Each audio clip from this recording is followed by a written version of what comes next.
सभी को नमस्कार। चैनल पर सभी का बहुत बहुत स्वागत है। आज के वीडियो में CUET PG को मद्देनज़र रखते हुए जो महत्वपूर्ण टॉपिक है प्रयोजन मूलक हिंदी और जनसंचार माध्यम, दोनों को ही मैं कवर अप करूंगी। और जैसा कि आप थंबनेल देखकर भी आए होंगे कि यहाँ पर जो है बात पॉइंटर्स के माध्यम से होगी, ताकि चीज़ें जो हैं आपके दिमाग में भली भांति बैठ जाएं और किसी भी तरह की कोई भी क्वेरी आपको वीडियो ख़त्म होने पर ना रहे। तो यहाँ पर जो है मैं शुरू कर देती हूँ टॉपिक को, और आपको जो है किसी भी तरह का कोई डाउट या क्वेरी नहीं रहेगी। तो सबसे पहले बात करते हैं प्रयोजन मूलक हिंदी है क्या। मैंने हालांकि पॉइंटर्स के माध्यम से चीज़ों को लिखा है, फिर भी जहाँ पर मुझे ज़रूरत लगेगी मैं आपको चीज़ें एक्सप्लेन करते हुए चलूँगी। तो आप वीडियो में एंड तक बने रहें ताकि आपका टॉपिक पूरी तरह से क्लियर हो जाए। तो प्रयोजन मूलक हिंदी यानी प्रयोजन जो है दो शब्दों से मिलकर बना हुआ है, प्रयोजन या और मूलक। अब प्रयोजन यानी कि किसी विशेष प्रयोजन विशेष को लेकर, यानी जब किसी पर्टिकुलर दृष्टि से या फिर कह लीजिए किसी प्रयोजन के चलते जिस भाषा का प्रयोग हो, या कह लीजिए जब हिंदी का प्रयोग किसी प्रयोजन विशेष को लेकर हो, तो वो क्या कहलाएगा, प्रयोजन मूलक हिंदी कहलाएगा। अब इसको अंग्रेजी में अप्लाइड या फंक्शनल हिंदी भी कहते हैं। आप ये चीज़ नोट डाउन कर लीजिए। अब दूसरी बात आती है कि भारत में इसकी ज़रूरत कब महसूस हुई। तो यहाँ पर हालांकि मैंने लिख दिया है तो इसी को पढ़ लेते हैं। लिखा है कि भारत में इसकी ज़रूरत तब महसूस हुई जब वह संघ की राजभाषा के पद पर आसीन हो गई। वह मतलब हिंदी भाषा अब संघ की राजभाषा के पद पर आसीन हुई। तो बात करें इसकी चर्चा किस आर्टिकल से लेकर या किस अनुच्छेद से लेकर किस अनुच्छेद तक हुई है, तो 343 से 351 जो अनुच्छेद है हमारे संविधान में, उसमें बात इस बारे में हुई है। अब आगे बात कर लेते हैं प्रयोजन मूलक हिंदी के अंतर्गत क्या क्या चीज़ें आती हैं। तो पारिभाषिक शब्दावली आती, जिसे टेक्निकल वर्ड्स भी कहते हैं या फिर तकनीकी शब्द भी कहते हैं। भाषिक गठन आता है और वस्तुनिष्ठ एकार्थता आती है और अभिव्यक्ति की स्पष्टता की बात यहाँ पर होती है। अब बात कर लेते हैं प्रयोजन मूलक हिंदी के विविध रूपों के बारे में। मैं आपको बता दूं, ये जो यहाँ पर वर्गीकरण किया गया है, ये जो भाषाविद हैं हमारे हिंदी साहित्य के इतिहास में, जिनका नाम आप लोगों ने ज़रूर सुना होगा, भोलानाथ तिवारी जी के अकॉर्डिंग यहाँ पर वर्गीकरण दिखाया गया है, जो कि 7 तरीके से उन्होंने किया है। ये चीज़ आप नोट डाउन कर लीजिए क्योंकि ये CUET PG में पूछा जा चुका है, ये आपका PYQ है।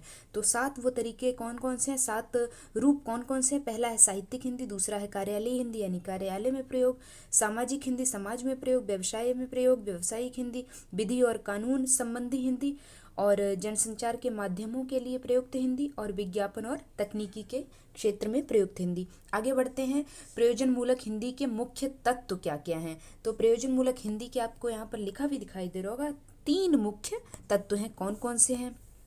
उन 3 मुख्य तत्वों में पहला आता है हमारा पारिभाषिक शब्दावली, जिसका एक PYQ भी है कि पारिभाषिक शब्दावली के लिए अन्य किस शब्द का प्रयोग होता है। इसलिए मैंने यहाँ पर ऑलरेडी लिख दिया है कि टेक्निकल वर्ड्स और तकनीकी शब्द भी पारिभाषिक शब्दावली को कहते हैं। दूसरा आता है अनुवाद प्रक्रिया। अब अगला आता है भाषिक संरचना, जो कि प्रयुक्ति के अनुसार बदलती रहती है। अब अनुवाद प्रक्रिया के बारे में मैं आपको बता दूं, अनुवाद जो है शब्द 2 शब्दों से मिलकर बना है, अनु और बाद। अब अनु का अर्थ क्या होता है? अनु का अर्थ होता है अनुसरण करना, यानी किसी को फॉलो करना, पीछे पीछे चलना, यानी किसी भी बात को जो है एक तरीके से एज इट इज़ चीज़ों को समझना, फिर उसका जो है अनुसरण करते हुए उसको कन्वर्ट कर देना। अब वाद का अर्थ क्या होता है हिंदी में? सिद्धांत। तो अनुसरण करने का जो सिद्धांत होता है उसको क्या कहते हैं? अनुवाद कहते हैं। अब अनुवाद प्रक्रिया क्या होती है? अनुवाद प्रक्रिया जो होती है स्रोत भाषा से लेकर, यानी कह लीजिए मूल जो टेक्स्ट है वहाँ से लेकर लक्ष्य भाषा तक जाने का जो पूरा एक प्रोसेस है, उसको क्या कहते हैं? अनुवाद प्रक्रिया कहते हैं। यहाँ पर ये चीज़ मैंने लिखी हुई है। फॉर एग्जाम्पल, हिंदी में कोई भी कृति लिखी हुई है तो वो हो गया आपका स्रोत भाषा या फिर मूल पाठ, और उसको आपको कन्नड़ भाषा में या फिर बांग्ला में परिवर्तित करना है, तो लक्ष्य भाषा हमारी बांग्ला हो जाएगी। तो आपको क्लैरिटी यहाँ पर आ गई होगी। अब अनुवाद के प्रकारों पर बात कर लेते हैं। अनुवाद के प्रकारों पर बात करें तो सबसे पहले यहाँ पर आया है शब्दानुवाद। शब्दानुवाद यानी जब शब्द का एज इट इज़ अनुवाद कर दिया जाए। दूसरा आता है भावानुवाद, जब भावों का अनुवाद किया जाए, जो कि उत्तम कोटि का अनुवाद माना जाता है। अगला आता है छाया अनुवाद, यानी एक तरीके से चीज़ें जो हैं एज इट इज़ अनुवाद करने के बजाय जो है मुख्य बात को ग्रहण किया जाए, यानी फाइनल क्रक्स को उठाया जाए और उसका अनुवाद ट्रांसलेशन कर दिया जाए। व्याख्या अनुवाद और सारा अनुवाद और आशु अनुवाद। आशु अनुवाद आपने सुना भी होगा, आशु शब्द तो सुना ही होगा। क्यों? क्योंकि आशु कवि होते हैं कुछ लोग। उसका अर्थ ये होता है जो बिल्कुल तुरंत उन्हें कोई टॉपिक दिया जाए और उस पर वो उसी मोमेंट पे कविता बनाकर प्रस्तुत कर दें, तो ये कहलाता है आशु अनुवाद। ये लैंग्वेज इंटरप्रेटर का प्रयोग होता है जब कोई नेता आदि भाषण देता है। फॉर एग्जाम्पल, जैसे कोई नेता है वो अंग्रेजी भाषा में बात करता है और उसे किसी हिंदी क्षेत्र में भाषण देना है, तो वो साथ में इंटरप्रेटर को लेके जाएगा, ताकि नेता जो है हिंदी में बातें कहेगा, उसको इंटरप्रेट कौन करेगा? जो साथ में लैंग्वेज इंटरप्रेटर गया हुआ होगा। अगला आता है आदर्श अनुवाद, और अंतिम आता है रूपांतरण। रूपांतरण यानी रूप को बदलना है, एक विधा से दूसरी विधा में ही पहुंच जाना। आगे आते हैं जनसंचार माध्यम पर बात कर लेते हैं। चीज़ें जो हैं मैं पॉइंटर्स के माध्यम से समझा रही हूँ, क्योंकि ऐसे ही पूछी गई होती हैं एग्जाम्स में। मैंने PYQs को एनालाइज किया है, उसके अकॉर्डिंग मैं आपको चीज़ें बता रही हूँ। तो जनसंचार माध्यम की बात करें, सबसे पहले समझ लेते हैं इसका अर्थ क्या है। तो जनसंचार जो है दो शब्दों से मिलकर बना है, जन और संचार। जन यानी कि लोग, एक हो गया जन यानी कि लोग, और दूसरा शब्द आया संचार। अब संचार जो है पुनः दो शब्दों से मिलकर बना है, या फिर कह लीजिए संचार जो है चर धातु से बना है। चर का अर्थ होता है चलना। तो जो लोगों के बीच में, या फिर कह लीजिए विचारों को आदान प्रदान, यानी विचारों को चलायमान बनाएगा, वो क्या कहलाएगा? जनसंचार कहलाएगा। अब इसको अंग्रेजी में क्या कहते हैं? मास कम्युनिकेशन इसको अंग्रेजी में कहते हैं। तो कम्युनिकेशन शब्द जो है वो कहाँ से उत्पत्ति हुई है इसकी? वो कम्यूस से हुई है, जो कि लैटिन भाषा का शब्द है। आप ये चीज़ नोट डाउन कर लीजिए। और जिसका शाब्दिक अर्थ होता है किसी वस्तु या विषय का सबके लिए साझा होना, यानी शेयर करना। आगे बढ़ते हैं, जनसंचार माध्यम की उपयोगिता पर बात करते हैं, ताकि आपको चीज़ें जो हैं एक कहानी की तरह समझ में आती रहें। तो पहली आती है कि जनसंचार माध्यम सूचना देने में सहायक होता है, अभिव्यक्ति की स्वतंत्रता यानी बोलने की स्वतंत्रता देता है, हमें अपने विचार रखने की स्वतंत्रता देता है। अगला आता है विचार तथा घटनाओं का विश्लेषण करने में सहायक, और चौथा है प्रगति और विकास में सहायक, और पांचवा है मनोरंजन में। क्योंकि अगर हम बात ही नहीं करेंगे तो जाहिर सी बात है किसी भी तरह के विचार आदान प्रदान नहीं होगा जब विचारों का, तो फिर चीज़ें जो हैं बोरिंग हो जाती हैं, बोरियत से भर जाती हैं। आगे बढ़ते हैं, अब इसके माध्यम क्या क्या हो सकते हैं आप देख लीजिए। पहला है शब्द संचार माध्यम, जहाँ पर शब्दों का यानी मौखिक रूप से प्रयोग हो रहा हो जनसंचार में। तो इसके अंतर्गत क्या क्या आ जाएगा? समाचार पत्रिकाएं आ जाएंगी, मैगजीन्स आ जाएंगी, पुस्तकें आदि आ जाएंगी, जहाँ पर जो है शब्दों को पढ़ रहे हैं। और अगला आता है श्रव्य संचार माध्यम। श्रव्य यानी कान, यानी जो सुनने पे काम करता हो। तो रेडियो आ जाता है, कैसेट आ जाता है, और टेप रिकॉर्डर आ जाता है। अंतिम आता है दृश्य संचार, यानी जिसमें विजुअल्स हो, दिखाई दे रहा हो। तो उसमें जाहिर सी बात है हमारी टेलीविजन आएगी, टीवी जिसको दूरदर्शन कहते हैं हिंदी में, फिल्म आ जाएगी, वीडियोग्राफी आ जाएगी। ये सब चीज़ें जो हैं दृश्य संचार माध्यम के अंतर्गत आती हैं। आगे बात कर लेते हैं कुछ समाचार अभिकरण, या फिर जिन्हें अंग्रेजी में न्यूज़ एजेंसी कहते हैं, क्योंकि यहाँ से प्रश्न बन जाता है, अक्सर मैंने देखा है, आपने भी जरूर एनालाइज किया होगा। तो सबसे पहली और सबसे पुरानी न्यूज़ एजेंसी जो है इंडिया की वो है PTI, जिसकी फुल फॉर्म है प्रेस ट्रस्ट ऑफ इंडिया। ये 1949 में शुरू की गई थी, और ये जो है इंडिया की सबसे पुरानी और सबसे बड़ी न्यूज़ एजेंसी है। अब इसका क्या काम था? ये अंग्रेजी में ही सिर्फ समाचारों को प्रसारित करती थी। दूसरी आती है UNI, जिसकी फुल फॉर्म है यूनाइटेड न्यूज़ ऑफ इंडिया, जिसकी शुरुआत 1961 में की गई, और ये भी अंग्रेजी में ही समाचारों को प्रसारित करती थी। अगली तीसरी आती है हिंदुस्तान समाचार।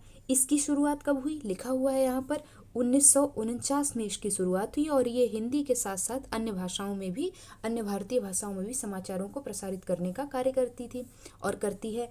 अगली आती है भाषा। ये भी एक न्यूज एजेंसी का नाम है, जिसको PTI द्वारा स्टार्ट किया गया था। कब? 1986 में। अगली आती है यूनिवार्ता, जिसको UNI ने स्टार्ट किया था, यूनाइटेड न्यूज़ ऑफ इंडिया ने सन 1982 में। अगली आती है समाचार भारती, जिसको 1965 में शुरू किया गया था। और अंतिम आती है एएनआई, जो कि आजकल बड़ी ट्रेंडिंग में है, इसलिए मैंने ये एड ऑन यहाँ पर कर दी है, जिसकी फुल फॉर्म है एशियन न्यूज़ इंटरनेशनल। और ये जो है 1971 में शुरू की गई थी। और इसके बारे में मैं आपको एक महत्वपूर्ण तथ्य बता दूं कि ये 1971 में ही शुरू की गई थी और बहुत ही जल्दी ये पॉपुलर भी हो गई थी। क्यों? क्योंकि ये एक ऐसी न्यूज़ एजेंसी थी जिसने सबसे पहले वीडियोस के माध्यम से या फिर वीडियो न्यूज़ को प्रसारित करना शुरू किया था एएनआई ने। अब आगे बढ़ते हैं और बात करते हैं विज्ञापनों के बारे में, क्योंकि मैंने यहाँ पर आपको बहुत सी चीज़ें, बहुत ज़रूरी तथ्य जो कि PYQs पर ही आधारित हैं, बता दिए हैं। अब विज्ञापन पर बात कर लेते हैं। विज्ञापन को अंग्रेजी में क्या कहते हैं? एडवर्टीजमेंट कहते हैं। हम सबको पता है विज्ञापन का प्रयोग क्यों होता है। विज्ञापन जो है इसलिए प्रयोग होते हैं, जो श्रोता है या फिर कह लीजिए जो उपभोक्ता है, यानी हम सब जो कंज्यूमर हैं, वो किसी भी चीज़ की तरफ आकर्षित हो सकें। फॉर एग्जांपल, कोई भी कंपनी ने अपना कोई प्रोडक्ट लॉन्च किया है, कोई नया प्रोडक्ट लॉन्च किया है, तो वो चाहेगी कि उसको नए नए कंज्यूमर्स मिलें कंपनी को। क्यों? क्योंकि तभी उसको किसी भी तरह से प्रॉफिट हो सकता है। अब नए कंज्यूमर कैसे मिलेंगे? तो वो मिलेंगे विज्ञापन के माध्यम से। अब विज्ञापन क्या करता है? उस जो कुछ भी सामग्री है या फिर जो कुछ प्रोडक्ट है, उससे संबंधित जानकारी को पहुंचाने का कार्य करता है। किसके पास तक? कंज्यूमर यानी उपभोक्ता के, हमारे सबके पास तक पहुंचाने का। तो ये काम है विज्ञापन का। यहाँ पर हालांकि मैंने चीज़ें लिख दी हैं, तो वो आप पढ़ भी सकते हैं। जो मैंने बता दी हैं वही यहाँ पर लिखा हुआ है।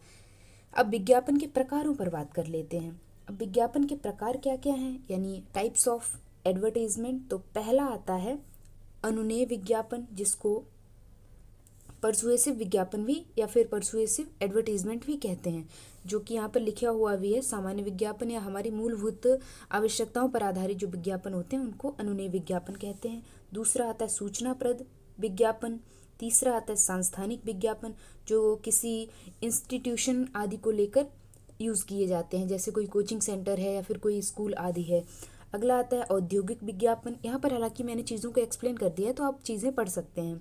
पांचवा आता है वित्तीय विज्ञापन, फाइनेंशियल एडवर्टीजमेंट। ये किस लिए प्रयोग होंगे? जैसे HDFC का है, LIC का है, लोन्स वगैरह के लिए होते हैं, तो ये उसके अंतर्गत आ जाएंगे। छठा है वर्गीकृत विज्ञापन, क्लासिफिकेशंस, क्लासिफाइड। ये जो हम जब हम न्यूज़पेपर पढ़ते हैं तो उसमें एक पेज आता है क्लासिफाइड का, तो उसमें टू लेट यानी मतलब किराए पर किसी जगह को उठाना है, उसके लिए विज्ञापन होता है। मैट्रिमोनियल, शादी आदि के लिए होता है। लॉस्ट एंड फाउंड का, कोई भी चीज़ खो गई है। और जॉब्स के लिए भी विज्ञापन दिया जाता है। तो ये इसके प्रकार हो गए। आगे बढ़ते हैं, इसके माध्यमों पर बात कर लेते हैं। इसके मीडियम ऑफ एडवर्टीजमेंट क्या क्या हो सकते हैं। तो पहला है इसमें प्रेस के माध्यम से, दूसरा है मनोरंजन, तीसरा है बाह्य माध्यम, जिसमें पोस्टर, होर्डिंग और विद्युत चलचित्र, डिजिटल, जो कि आजकल काफ़ी पॉपुलर हैं। बड़ी बड़ी सिटीज़ में, महानगरों में हम लोग जब सड़क से गुजरते हैं तो हम इन चीज़ों को नोट कर लेते हैं।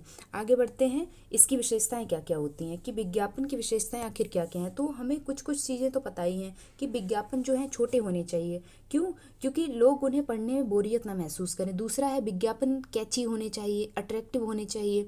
जैसे कैची लाइन होंगी, कुछ भी बढ़िया सा लिखा हुआ है, अलग सा लिखा हुआ है, हट के लिखा हुआ है, तो कंज्यूमर जल्दी उसकी तरफ अट्रैक्ट होता है। और इसमें कुछ चीज़ें मैंने लिखी भी हैं, हालांकि आप यहाँ से भी पढ़ सकते हैं इनको। तो उत्पादित वस्तु के बारे में सूचना या जानकारी देना, वस्तु के बारे में उपभोक्ता के मन में विश्वास निर्मित करना, उपभोक्ता की सूक्ष्म इच्छाओं को जागृत करना, यानी अगर वो उस प्रोडक्ट को लेने की नहीं भी सोच रहा है, फिर भी विज्ञापन ऐसा अट्रैक्टिव होना चाहिए कि वो कहीं ना कहीं उपभोक्ता के मन में इच्छा जागृत कर दे उस प्रोडक्ट को कहीं ना कहीं खरीदने की। बाकी आप यहाँ पर पढ़ लीजिएगा। आगे बढ़ते हैं, टेलीविज़न और हिंदी, यानी टेलीविज़न और हिंदी का किस तरह से संबंध है, इस पर बात करेंगे। उसके बाद रेडियो और हिंदी पर आएंगे, जिन पर प्रश्न बनते ही बनते हैं। टेलीविज़न और हिंदी पर बात करें, अब टेलीविज़न की शुरुआत कब हुई, या फिर कह लीजिए हिंदी नाटकों की टेलीविज़न पर कब शुरुआत हुई, कब प्रसारण शुरू हुआ। तो भारत में टीवी ज्ञान और मनोरंजन को लेकर शुरू हुआ सन 1976 में। ये चीज़ आप नोट डाउन कर लीजिए, हालांकि मैंने हाईलाइट भी की है। जब विज्ञापन की सेवा आरंभ हुई तब से टीवी के आय का साधन निर्माण हुआ। अब यहाँ पर कुछ पॉइंटर्स लिखें कि भारत में टीवी पर प्रसारित होने वाला सबसे पहला धारावाहिक कौन सा था, जिसको सोप ओपेरा भी बोलते हैं। तो वो कौन सा था? हम लोग था। 7 जुलाई 1984 में प्रसारित हुआ था। ये PYQ है, आप नोट डाउन कर लीजिए। अब इसके साथ मैंने एक चीज़ और नोट कर दी है कि विश्व में सबसे पहले कौन सा हिंदी धारावाहिक, या फिर कह लीजिए विश्व में सबसे पहले कौन सा धारावाहिक प्रसारित हुआ था टीवी पे, वो था पेंटेड ड्रीम्स, अंग्रेजी में 1930 में प्रसारित हुआ था शिकागो में। आगे बढ़ते हैं, कुछ एक और यहाँ पर लिखे गए हैं। 1984 में ही जो है हमारा भारत ने जब वर्ल्ड कप जीता था, जिसमें कपिल देव ने खेला था, जिस पर एक मूवी भी बनी हुई है रणवीर सिंह की, तो वो भी प्रसारित हुआ था सीधा सीधा लाइव, किस पर? टीवी पर।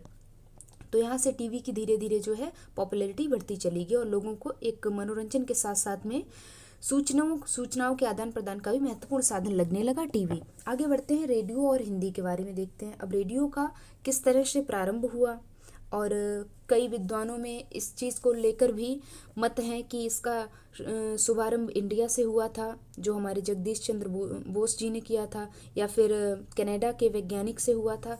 तो जो सही माना जाता है वो कनाडा के वैज्ञानिक ने, यहाँ पर नाम भी लिखा हुआ है, फेंसेडन ने जब वायलिन बजाया था सन 1906 की बात है, तब से रेडियो का प्रारंभ माना जाता है। यहाँ पर लिखा भी है कि अटलांटिक महासागर में तैर रहे तमाम जहाज़ों के रेडियो ऑपरेटरों ने उस संगीत को अपने रेडियो सेट पर सुना था। वह दुनिया में रेडियो प्रसारण की शुरुआत मानी गई। अब जगदीश चंद्र बोस जी का क्या है, इसे भी पढ़ लेते हैं। इससे पहले जगदीश चंद्र बोस ने भारत में तथा मार्कोनी ने सन 1900 में इंग्लैंड से अमेरिका बेतार संदेश भेजकर व्यक्तिगत रेडियो संदेश भेजने की शुरुआत कर दी थी। पर एक से अधिक व्यक्तियों को जो है संदेश भेजने का काम किसने किया था? जो पहले हो चुका था 1906 में कैनेडियन वैज्ञानिक फेंसेडेन ने। तो ये चीज़ आप नोट डाउन करते चलिए। अब आगे बढ़ते हैं, 1927 की बात कर लेते हैं। 1927 तक भारत में भी ढेरों रेडियो क्लबों की स्थापना हो चुकी थी। 1936 में भारत ने सरकारी imperial radio of India, note down करिए, 1936 में इसकी शुरुआत हुई, जिसका नाम बदलकर बाद में ही AIR किया गया था, all India radio in short आप इसे कह सकते हैं। तो ये चीज़ आप नोट डाउन करिए कि 1936 में इंपीरियल रेडियो ऑफ इंडिया की शुरुआत हुई, जिसको स्वतंत्रता के बाद नाम बदलकर क्या दे दिया गया? ऑल इंडिया रेडियो, जो कि अभी तक चल रहा है। आगे बढ़ते हैं, नवंबर 1941 में SC बोस ने रेडियो जर्मनी से भारतवासियों को संबोधित किया था। आगे है, स्वतंत्रता के बाद 16 नवंबर 2006 तक रेडियो केवल सरकार के अधिकार में था, लेकिन धीरे धीरे ये आम नागरिकों के पास भी पहुंच गया और इसका विकास इस तरह से हो गया। आगे बात कर लेते हैं इस पॉइंट पे, जो कि काफ़ी महत्वपूर्ण पॉइंट है, क्योंकि यहाँ से यहाँ से प्रीवियस ईयर क्वेश्चन पेपर में क्वेश्चंस देखे गए हैं कि सरकारी संरक्षण में रेडियो का काफ़ी प्रसार हुआ। सन 1947 यानी आज़ादी का समय है में आकाशवाणी के पास कुल यानी मात्र 6 रेडियो स्टेशन थे, लेकिन आज कितने हो गए? आकाशवाणी के पास 223 रेडियो स्टेशन है और उनकी पहुंच जो है 99.1% भारतीयों के पास है। ये चीज़ आप नोट डाउन कर लीजिए। आगे बढ़ते हैं और बात कर लेते हैं प्रयोजन मूलक शैलियों पर। अब प्रयोजन मूलक शैलियाँ होती क्या हैं, तो ये भी मैंने यहाँ पर लिख दिया है बहुत ही आसान भाषा में कि भाषा की प्रयुक्त विशेष, यानी भाषा को कहीं पर प्रयुक्त करना है, प्रयोग करना है, इम्प्लीमेंट करना है, या फिर विधा विशेष या फिर प्रयोक्ता विशेष के अनुसार भाषा में जो विशेषताएं दृष्टिगत होती हैं उन्हें प्रयोजन मूलक शैलियाँ कहते हैं। इसके अंतर्गत क्या क्या आता है? तो आता है इसमें बोलचाल की शैली, संवाद शैली जिसको नाटकों, रूपकों, एकांकियों में प्रयोग किया जाता है, भावात्मक शैली, विचारात्मक शैली, सामाजिक शैली, पत्र लेखन शैली। अब यहाँ पर एक चीज़ नोट डाउन करने वाली है, क्या कि पत्रों के कितने प्रकार होते हैं। क्यों? क्योंकि PYQ एक बना है कि पत्रों के इनमें से कौन सा पत्र का प्रकार नहीं है, तो उसमें एक ऑप्शन दे रखा था समाचार पत्र, तो वो रॉन्ग था। तो यहाँ पर जो है ऐसे भी प्रश्न बने हुए हैं। अगला है प्रशासनिक शैली। आगे बढ़ते हैं, हिंदी भाषा की प्रयोजन मूलक प्रयुक्तियों पर बात कर लेते हैं, जिसको अंग्रेजी में रजिस्टर कहते हैं। तो इसमें पहला आता है साहित्यिक प्रयुक्ति, दूसरा है वाणिज्य प्रयुक्ति जो व्यापार के क्षेत्र में प्रयोग होती हैं, कार्यालयी राजभाषा, विज्ञापन भाषा, विधि और कानून, और अंतिम है वैज्ञानिक और तकनीकी भाषा। अब ये आप देख सकते हैं आगे हम समझ लेते हैं कि प्रयुक्ति क्या होती है। क्यों? क्योंकि हो सकता है आपको ना पता हो, तो यहाँ पर उसका भी मैंने लिख दिया है डेफिनेशन छोटा सा, कि प्रयुक्ति को अंग्रेजी में रजिस्टर कहते हैं। अब प्रयोजन के अनुसार भाषा में जो विभिन्न भेद पाए जाते हैं उनके संदर्भगत तथा विषयगत प्रयोग पद्धति को क्या कहते हैं? प्रयुक्ति कहते हैं। आगे बढ़ते हैं, इसके प्रकार क्या क्या हैं ये भी मैंने यहाँ पर लिख दिए हैं। तो पहला है वार्ता क्षेत्र में प्रयोग होता है। फील्ड ऑफ डायरेक्शन यहाँ पर लिखा है तकनीकी अथवा गैर तकनीकी। दूसरा है वार्ता प्रकार मोड। तीसरा है शैली। आगे बात कर लेते हैं, एक पॉइंट मैंने लिखा है रेड पेन से क्योंकि ये महत्वपूर्ण है, कि क्या है, भारत सरकार के शिक्षा मंत्रालय के अधीन वैज्ञानिक और तकनीकी शब्दावली की स्थापना सन 1961 में की गई थी। आप इसको नोट डाउन कर लीजिए। तो भारत सरकार के शिक्षा मंत्रालय में, जिसका ऊपर मैंने नाम भी लिख दिया है, 1961 में तकनीकी शब्दावली की स्थापना की गई थी। आगे मैं कुछ छोटे छोटे क्वेश्चंस पर बात कर लेती हूँ। क्यों? क्योंकि ये कहीं ना कहीं आपके PYQs ही रहे हैं, तो मैंने सोचा इन पर बात करनी ज़रूरी है। तो इसमें पहला आता है कि आर्टिकल के बारे में कुछ एक बातें, क्योंकि ये पूछे गए हैं आपसे। आर्टिकल 120 में क्या लिखा हुआ है, नोट डाउन करिए आप एज इट इज़ या स्क्रीनशॉट ले लीजिए। संसद में प्रयुक्त भाषा के बारे में आर्टिकल 121 में मिलता है, अनुच्छेद 121 में मिलता है भारतीय संविधान के। अनुच्छेद 210 में विधानमंडलों में प्रयुक्त भाषा के बारे में लिखा हुआ है। अनुच्छेद 343(1) में या फिर 343(a) में संघ की राजभाषा हिंदी और देवनागरी लिपि के बारे में लिखा हुआ है। और आर्टिकल 345 में विभिन्न राज्यों की राजभाषा के बारे में लिखा हुआ है। आप ये चारों पॉइंटर्स नोट डाउन करिए। और ये PYQ है कि हवा महल नाटक का प्रसारण आकाशवाणी से कब शुरू हुआ था, तो सन 1957 में शुरू हुआ था। तो मैंने यहाँ पर आपको बहुत ही संक्षेप में आपको चीज़ें समझाने की कोशिश की है। तो आई होप आपको चीज़ों को लेकर क्लैरिटी आ गई होगी। और मैंने बहुत ही पॉइंटर्स के माध्यम से चीज़ें आपको समझाई। तो आप ये मत समझिए कि मैंने आपको कोई भी टॉपिक छोड़ दिया है, क्योंकि मैंने सारी उन चीज़ों को कवर अप किया है जो कि एग्ज़ाम की दृष्टि से, जो कि आपको 16 तारीख को देना है जाके, और नज़दीक आ गई है उसकी तारीख भी। तो चीज़ें जो हैं बहुत ही मैंने छोटे तौर से और एग्ज़ाम के पॉइंट ऑफ व्यू से आपको सिखाई हैं, समझाने का प्रयास किया है। आप चाहें तो स्क्रीनशॉट भी ले सकते हैं। अगर PDF चाहिए है इसका तो वो भी आप मुझे बता दें, तो मैं आपको जल्दी से जल्दी वो भी उपलब्ध करा दूंगी। चैनल से जुड़ने के लिए चैनल को सब्सक्राइब ज़रूर करें, वीडियो को लाइक करें। ऐसी ही इन्फॉर्मेटिव वीडियोस आपको इस चैनल पर समय समय पर मिलती रहती हैं। मिलते हैं किसी अगले वीडियो में। Thanks for watching this video.